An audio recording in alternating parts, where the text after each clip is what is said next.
Bueno, vamos a seguir con las funciones parte 2. Y una de las cosas que podemos hacer con las funciones es asignar elementos ya predefinidos. Por ejemplo, def función, y podemos pasar un argumento A y un argumento B. Pero también podemos decir que C sea igual a 10 si este el caso fuera de que no lo quisiéramos marcar. Por ejemplo, que retorne la suma de A más B más C, siempre. Entonces yo al momento de hacer mi variable, sería una variable x igual a la función, y como argumento solamente le voy a pasarle 10,50, 50, es un ejemplo, y vamos a imprimir nuestra función. Ejecutamos, como pueden ver me da 110, ¿cierto? Está bien, pero si yo quiero eliminar la última, el último elemento enviado, me va a dar 70, pero siempre va a sumarse como si fuera igual a 100.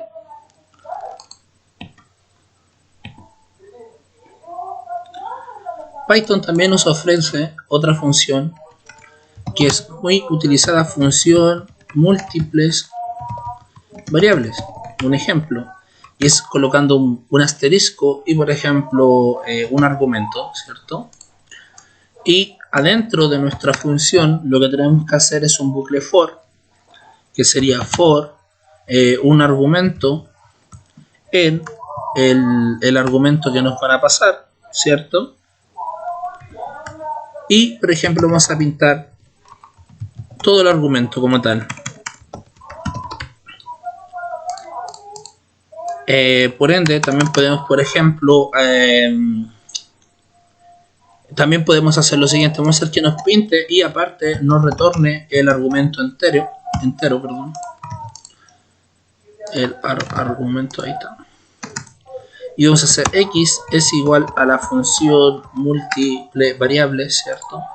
Y vamos a pasarle una cantidad de varios argumentos, como 10, 55, 76, 60, 21. Vamos a ejecutar nuestro pequeño programa. Como pueden ver, nos va a ejecutar completamente lo que hemos pasado como argumento: 10, 55, 76, 60, 21. Pero no solamente eso, sino que aparte vamos a imprimir el tipo que es nuestra variable x en este momento, ya que como podemos ver nos devuelve un argumento completo. Si yo lo ejecuto, vamos a ver que es de la clase tuple. Entonces yo coloco esto, por ejemplo, hago acá un espacio, digo y el valor es, y ahora vamos a pasar el argumento completo, lo ejecutamos, y como podemos ver que nosotros pasamos números enteros, también pasamos que vemos que es la tupla y el valor es tanto, tanto, tanto. ¿Qué ocurre si uno de estos le paso un string y yo vuelvo a ejecutar? Esto también se va a agregar dentro de la tupla y podemos hacerlo con varios segmentos, ¿cierto? Ahora, tenemos otra función que es def multi o función diccionario, un ejemplo, y este es con 2 puntos y un argumento. ¿Qué es lo que hace este extracto de código? Vamos primero a hacerlo completamente, vamos a hacer un print, ¿cierto? Y vamos a copiar, a ver nuestro argumento. Perdón, me equivoqué. Sí, vamos a hacer un print mejor. Vamos a hacer el argumento como tal. Y lo que yo voy a hacer es mandar múltiples argumentos. Por ejemplo, vamos a eliminar esto. Vamos a escribir x. No, vamos a abrir la función solamente. Función porque no estamos devolviendo ningún valor. Vamos a colocar x igual a 10, coma y igual a 15, coma un paréntesis, hola mundo, igual a, perdón, aquí es en coma, hola mundo igual a 55. Ahora si yo ejecuto este código, como pueden ver me hace un arreglo, perdón, un diccionario. X es igual a 10, Y es igual a 15, hola mundo es igual a 55. ¿Qué pasa si yo le hago un espacio y lo vuelvo a ejecutar? voy a decir que es un error, ya que no puedo colocar la key en este momento con un espacio, ya que estamos usando un valor como si fuera una variable. Y si yo genero como si fuera un string y lo vuelvo a ejecutar, también va a dar una orden de un error, porque me está diciendo que estoy definiendo un string, siendo que no va a ser representado como una variable o una llave. Por eso siempre tiene que estar en esta condición, cuando son doble asterisco, la función siempre x igual a 10. Y creo que esto lo hacemos nosotros cuando expliqué que el diccionario igual a dic. Y acá podemos hacer x igual a 10, tal como lo habíamos hecho en cursos anteriores. También es posible que la cabecera de una función utilice uno o varios argumentos posicionales. Por ejemplo, def función múltiple. Entonces podemos colocar que a, b y por último un argumento más. La palabra reservada argumento la genero yo como para realmente ir agregando para que puedan entender la sintaxis. Entonces vamos a poner un print en donde vamos a colocar a, un espacio, el b, porque vamos a colocar que a sea nombre y b un apellido, espacio y el argumento. Entonces yo ahora voy a usar la función múltiple, y va a ser, por ejemplo, mi nombre, que va a ser Mauricio, el de tu hermana, por ejemplo, por decir, y múltiples argumentos como 10, 55, 71, un string que se llame string, un string que se llame int, ¿cierto? Un true, y vamos a ejecutar esto. Y como pueden ver, Mauricio es tu hermana, y aparte 10, 55, 71 string int, y lo devuelve como una tupla. Eso sí, es bien sabido que tiene que ser al final del último argumento dentro de una propia función.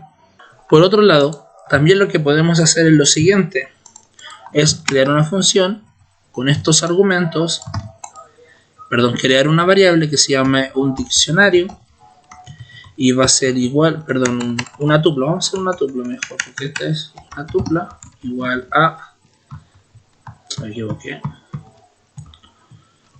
aquí, ahí, perfecto, y podemos pasar simplemente la tupla como tal para poder procesarla. Ahora, ¿qué ocurre si cambia una lista?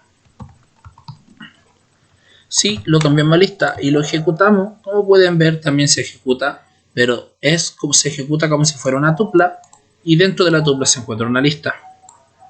También existe una forma de hacer lo que se llama desempaquetado de argumentos. Vamos a ver función desempaquetado. Y la función consiste de la siguiente forma, que tenga x, y y z, un ejemplo, y mandemos a imprimir un valor, que sería en este caso x, y y z, ¿cierto? Si yo utilizo la función como tal, vamos a hacer la función de desempaquetado, vamos a pasar 10, 55 y una profundidad de menos 3. Vamos a ejecutarlo, como pueden ver nos va a aparecer. Pero también existe otra forma, es que decirle que t, o por ejemplo x, es igual a una tupla que contenga 10,55, menos 3, y decirle que x pasa este argumento, pero anteponiendo el signo por. Y esto nos indica que esta tupla nos va a separar por tres tipos de argumentos. Y como pueden ver, nos separa completamente la tupla a un índice que corresponde. También lo podemos hacer con un diccionario. En este caso vamos a copiar mejor esto que vamos a hacer pruebas con lo que estamos dentro.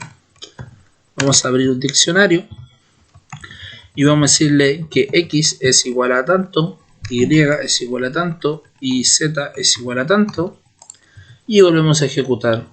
Aquí nos da un error. ¿Cuál es el error?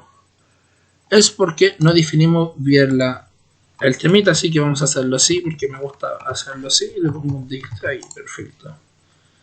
Como pueden ver, aquí me pasa como índice cada elemento case del diccionario, pero si yo utilizo el por y por, que es como lo hemos venido haciendo, como pueden ver, me va a dar como resultado directamente el resultado de cada case. Obviamente la X que representa acá, su segunda sintaxis sería X2 igual a un diccionario común de este estilo, que sería X vale 10, Y vale 55, ay, perdón, me equivoqué, 55, y Z es igual a menos 3. Y si yo le paso X2, obviamente puse igual. Ahí está. Como pueden ver, es el mismo resultado con dos sintaxis distintas. Python permite definir diferentes funciones con el mismo nombre y diferentes números de argumentos. Sin embargo, su comportamiento es distinto al que hacen otros lenguajes de programación, como es el caso de Java u otros lenguajes. Si definimos más de una función con el mismo nombre y con el mismo diferente número de argumentos, Python empleará siempre la última que ha sido definida.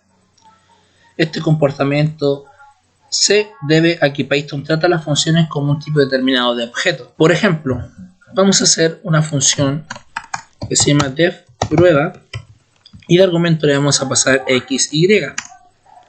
Y vamos a imprimir x, y. Vamos a hacer otra función que se llame prueba. Y esta va a tomar solamente x y por ende va a pintar x. Hay que ver prueba. Si yo le paso el argumento de la segunda función, por ejemplo en este caso es la que tiene un argumento, le paso 10 y yo ejecuto este código, esto lo vamos a eliminar.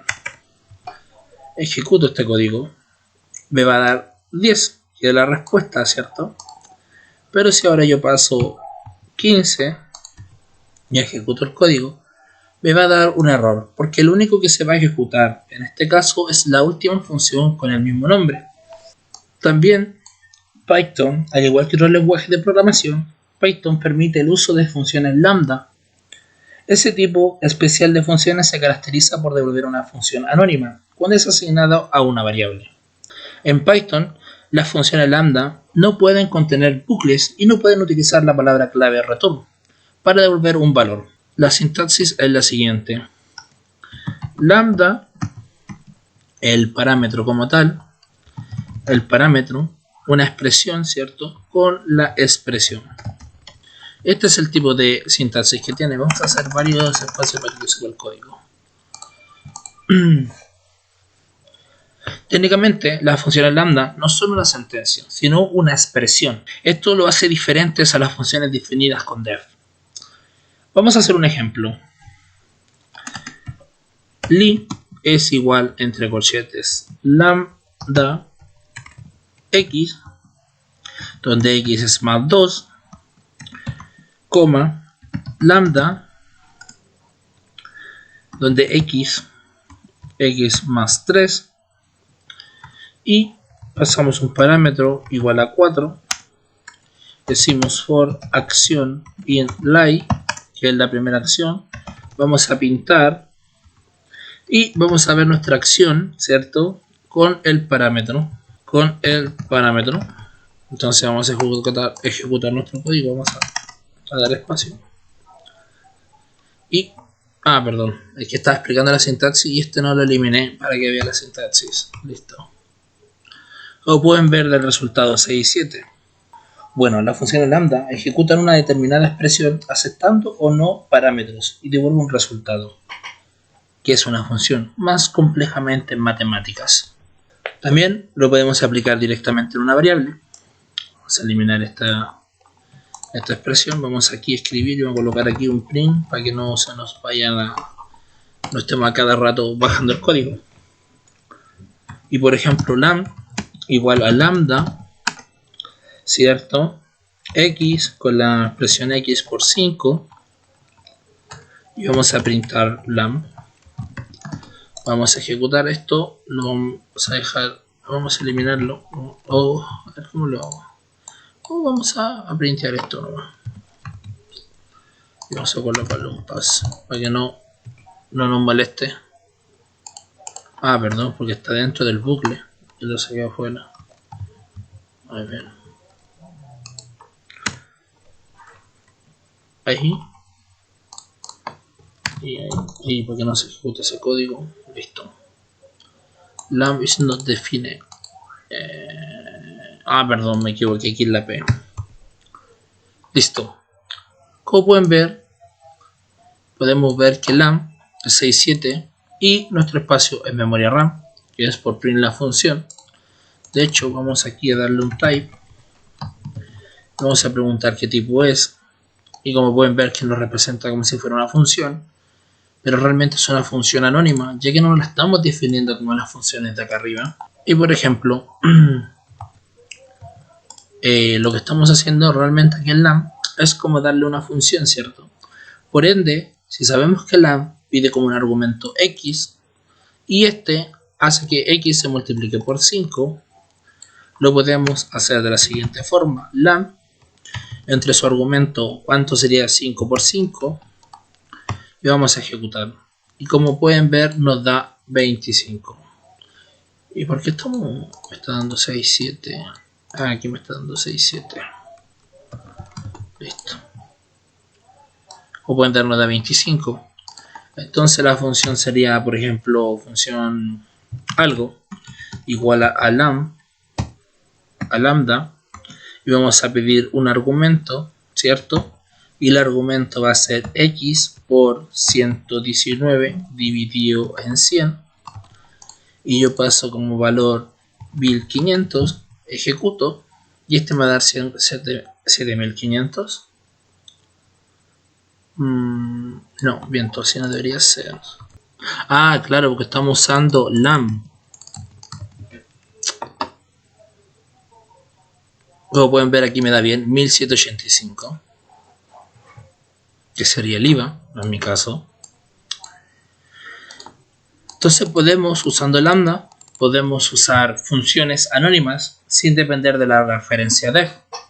Nos puede servir para usar una variable en caso de cómo calcular el IVA. En vez de estar llamando una función, llevamos la variable. Para ilustrar el paso como parámetro de una función lambda a otra función convencional, podemos presentarlo primero en la función integrada de Python llamada map. Esta función recibe dos parámetros. El primero es una función que debe ser ejecutada para cada uno de los elementos que contiene el segundo parámetro. Por ejemplo, vamos a quitar esto aquí. Vamos a hacer una nueva lista igual a 1,2,3 y vamos a hacer una nueva lista y esta le vamos a darle la función map, le vamos a dar lambda, ¿cierto? Lambda le vamos a decirle que x va a representar a x más 2, la propia lista que habíamos creado anteriormente. Entonces vamos a hacer un for donde un argumento en nuestra nueva lista, ¿cierto? Perdón, me equivoqué aquí. Nueva lista. Y vamos a printear nuestro elemento, nuestro argumento. Y el resultado de esto que tiene que ser según la función, donde x1 más 2 se vale 3, y luego la función 2 más 2, 4, y así sucesivamente. Así que esto es el fin del curso de funciones, y nos vemos en otro curso. Nos vemos. Chao, chao.